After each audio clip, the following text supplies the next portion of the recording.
Tout au long de l'année scolaire 2021-2022, les élèves de CM1 CM2A de l'école André Bouloche à Bondy ont participé à un super projet mené par l'Institut de recherche pour le développement sur les récifs coralliens. Ils ont été amenés à travailler avec deux classes à Mayotte qui partagent ce projet. Dans ce podcast, les élèves vont vous transmettre ce qu'ils ont appris sur le corail, le réchauffement climatique et plein d'autres sujets. Bonne écoute!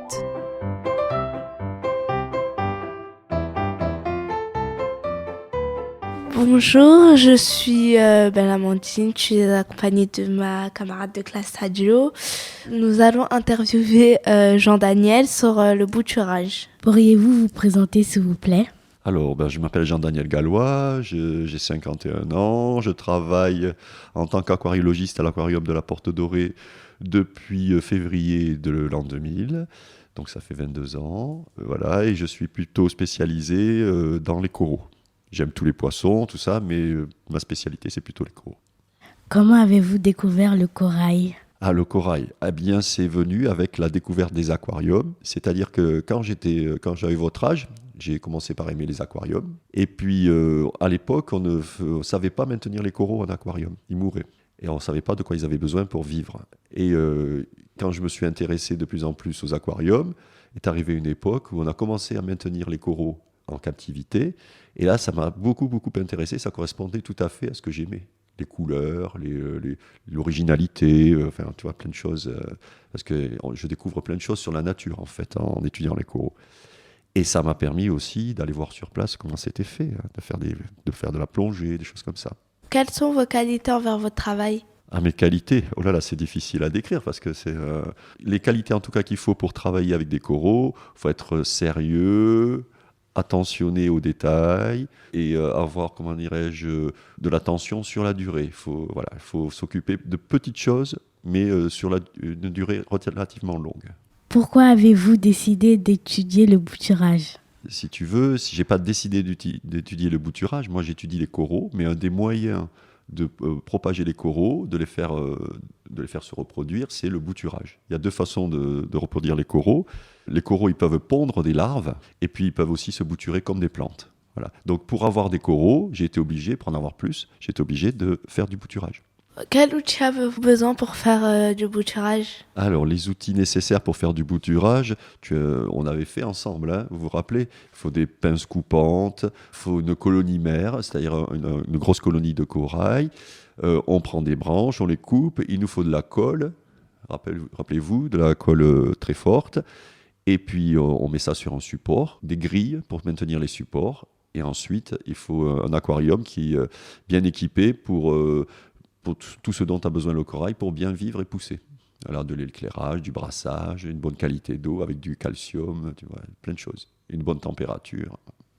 Vous avez besoin d'eau particulière pour les coraux ? Oui, déjà tu as vu, les coraux, ils vivent en eau de mer. Donc c'est de l'eau de mer. Et l'eau de mer a comme particularité d'avoir une certaine salinité. Mais ça a besoin de calcium, de magnésium, de plein de minéraux que nous, on ajoute, on teste régulièrement l'eau et on ajoute ce qui manque à chaque fois parce que c'est consommé par les coraux. Il dure combien de temps à pousser le coraux ? Alors, les coraux, ils mettent pas mal de temps. Ça dépend des espèces. Il y a des espèces, quand elles font des branches, elles sont un peu plus rapides que celles qui font des boules. Tu as remarqué qu'il y a des coraux qui ont différentes formes. Il y en a qui font des boules très massives et d'autres, on appelle ça encroûtant. C'est-à-dire que ça fait comme une croûte sur les rochers. Et puis il y en a qui sont digités, c'est-à-dire comme des doigts, et qui forment des branches. Et ceux qui forment des branches, ils sont un peu plus rapides que ceux qui forment des croûtes. Un corail, en moyenne, ça pousse, en moyenne, toutes les espèces confondues, quand tout va bien, 2 cm par an dans la nature. Nous, ça peut pousser plus vite. Pourquoi ? Parce qu'on peut ajouter un peu plus de calcium, accélérer un peu plus certaines choses. Dans la nature, c'est 2 cm par an. Tu vois, c'est pas beaucoup. Quand quelqu'un casse, il va dans la mer, il fait pas attention, il casse un corail qui fait 20 cm. En une seconde, tu as cassé quelque chose qui a mis 10 ans à pousser. Il faut connaître la nature pour comprendre que quelquefois, on fait pas attention et on casse des choses qui sont très fragiles et qui mettent beaucoup de temps à revenir. Il faudra peut-être 10 ans pour qu'il y ait encore, tu vas le casser, ça va faire une bouture comme on a fait, mais ça va mettre 10 ans avant d'être pareil. Les corails, ils ont les mêmes maladies que les humains ou ils ont d'autres maladies ? Alors, les coraux, ils n'ont pas les mêmes maladies que les humains. Mais ils ont quand même des maladies, puisque ce sont des êtres vivants, et tous les êtres vivants ont des maladies, la possibilité de tomber malade. Les coraux, ils peuvent avoir plusieurs choses. Ils peuvent être victimes du réchauffement climatique et de ce qu'on appelle le blanchiment, c'est-à-dire qu'ils deviennent tout blancs parce qu'ils expulsent des petites algues qu'ils ont dans leur tissu parce qu'il fait trop chaud, et ils meurent. Après, ils meurent brûlés par le soleil parce qu'ils ne peuvent plus se protéger. C'est comme s'ils prenaient un gros coup de soleil, en fait. Et puis, il y a d'autres maladies, c'est des maladies bactériennes qui vont faire que le corail va blanchir, mais tu sais, progressivement, sa chair va être complètement mangée par les bactéries. Et on appelle ça la maladie des bandes blanches, par exemple. Mais il y en a d'autres, hein. Vous pensez qu'on veut faire quelque chose pour sauver les coraux? Alors, déjà, tu as entendu, hein, j'ai parlé du réchauffement climatique. Donc, c'est bien de faire des choses qui ne réchauffent pas l'atmosphère. Ça permet de préserver les coraux au niveau de la planète tout entière.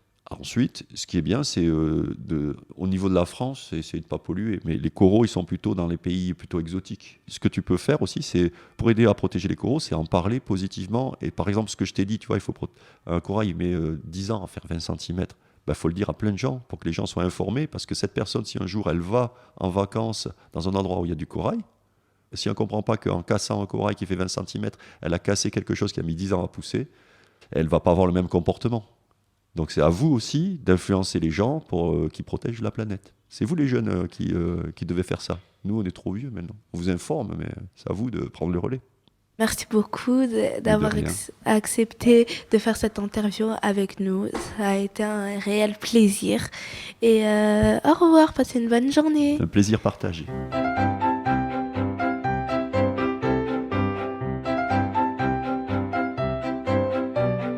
Vous venez d'écouter un podcast des élèves de CM1 CM2A de l'école André Bouloche à Bondy, produit par l'Institut de recherche pour le développement, en partenariat avec l'Aquarium tropical de la Porte Dorée et l'association Sciences Ouvertes.